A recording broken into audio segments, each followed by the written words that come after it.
Здравейте, приятели! Аз съм Мила Савова, микроблейдинг артист, както и мастър за България, преподавател по микроблейдинг. Както видяхте вече в описанието на видеото, днес ще работя върху веждите на Гала. Техниката микроблейдинг косъм по косъм. Гала, сутринта днес бяхме при теб в студиото. Ако си харесаш веждите, много бих се радвала да дойдеш на гости в моето студио, за да направим това красиво нещо, което ще направя сега върху теб. Нека да започваме работа, като ви покажа каква е снимката, която съм си избрала.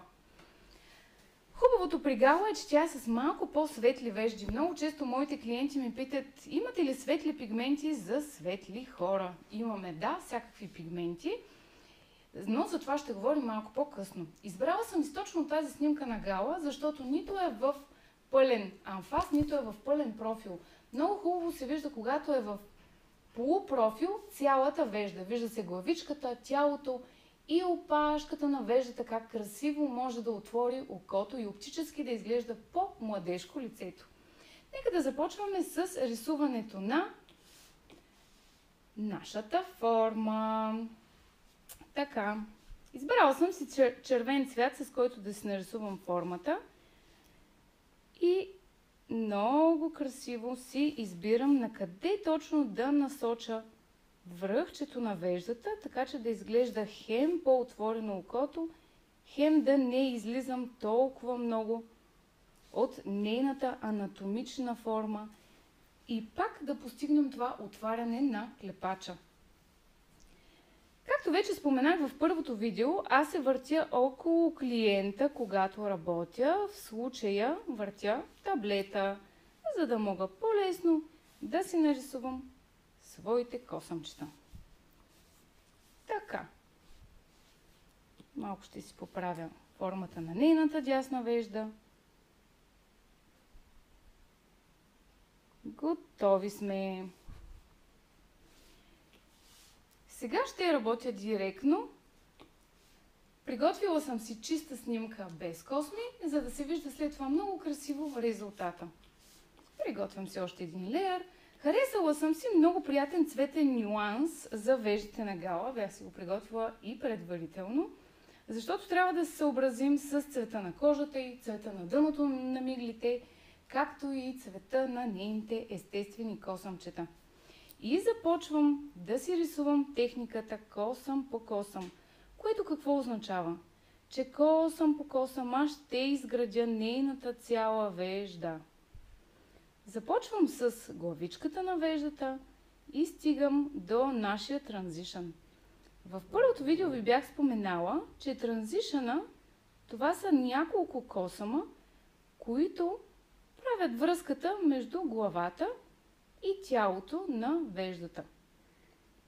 Продължавам с всички долни косъмчета, като мъничко се завъртам около нашия клиент Гала. В случая завъртам таблета. Ето по този начин. Основната идея тук е, че ние искаме съвсем леко да отворим погледа и да видим как ще изглежда тя с малко по-плътна вежда. С годините това, което ние правим, е да оскубваме нашата вежда, защото си мислим, че ще изглеждаме много по-младежко, ако оскубим максимално много веждите си, така че да отворим клепача. Да, обаче то не се получава така и изглежда много по-неестествено, отколкото красиво. Тук имам място за още едно косъмче. Винаги мога да подобря, дори да работя на кожа, винаги мога да подобря в последния момент нещо, ако забележа.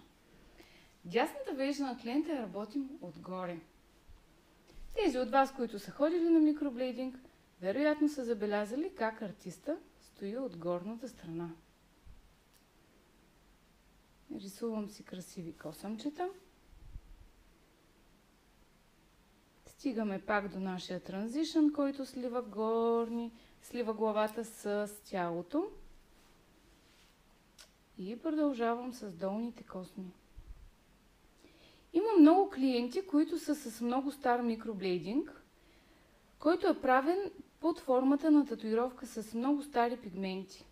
Единственият вариант при тези клиенти е те да премахнат с лазер своите вежди, за да можем ние на бежова бебешка кожа красиво да си нарисуваме новата форма. Това е постижимо, премахва се пигмента, просто трябва да има търпение от страна на клиента да премахнем с няколко процедури старият пигмент. Още няколко косама под ясна вежда и сме готови. Тук да не влезе много в хавлията. Така. Сега махаме си формичката и оглеждаме нашата работа. Това, което искам сега обаче е пак да си маскирам мъничко веждите, тъй като сега са много остри като черти, тъй като са рисунки все пак. Така. И с програма за замазване лекичко да ги матирам. Хайде, приятел, работи за мен. Ето е снимката на Гала.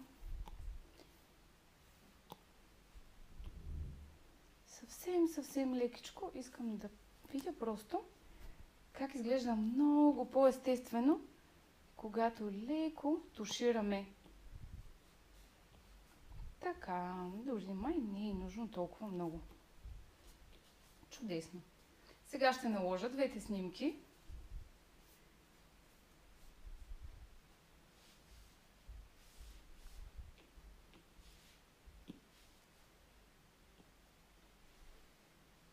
Новата ни снимка.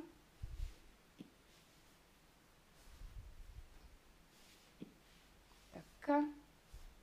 Ще си избера един чисто бял лист, за да наложа двете снимки и да ги сравним спокойно.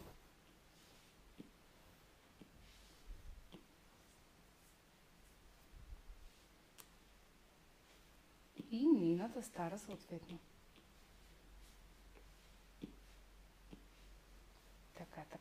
Така, хоп!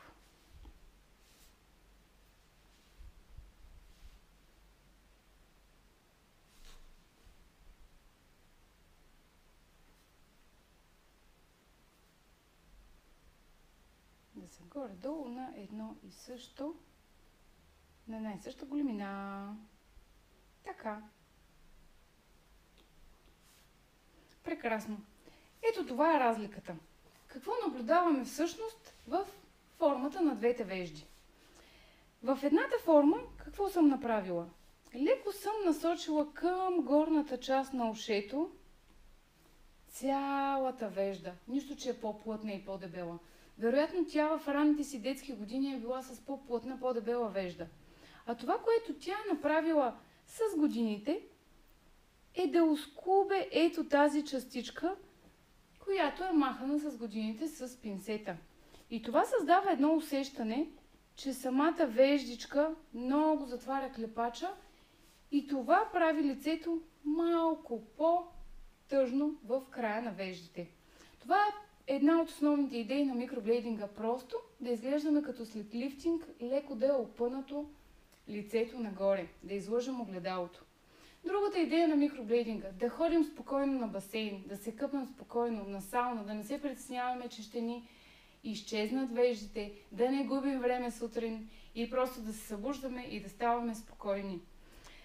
Надявам се Гала да се хареса и да приемем моята покана, вие да харесате това видео и очаквам под видеото да оставите коментари за следващия, върху когото искате да работя. Благодаря ви, до скоро!